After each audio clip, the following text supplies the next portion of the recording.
વિકલનનો એક પ્રશ્ન ટ્રાય કરીએ. e⁻x ના છેદમાં sin x. તો અહીંયા ચેક કરીએ, અંશ અને છેદ બંનેમાં ચલ કિંમત આપેલી છે. તો અહીંયા વિકલન માટે ભાગાકારનો કાર્ય નિયમ યુઝ કરશું. તો સૌથી પહેલા છેદનું પદ અચળ રાખીએ, અંશના પદનું વિકલન કરીએ, માઇનસ અંશનું પદ અચળ,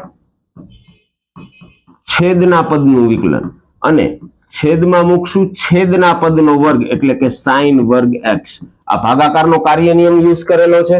હવે વિકલન કરીએ તો sin x as it is, e⁻x નું વિકલન થશે e⁻x minus e⁻x as it is, અને sin x નું વિકલન થશે cos x છેદમાં sin સ્ક્વેર x. હવે અંશના બંને પદમાંથી e⁻x સામાન્ય લઈએ તો કૌંસમાં વધે sin x minus cos x અને છેદમાં sin સ્ક્વેર x. તો આ તમારો ફાઇનલ આન્સર. Thank you.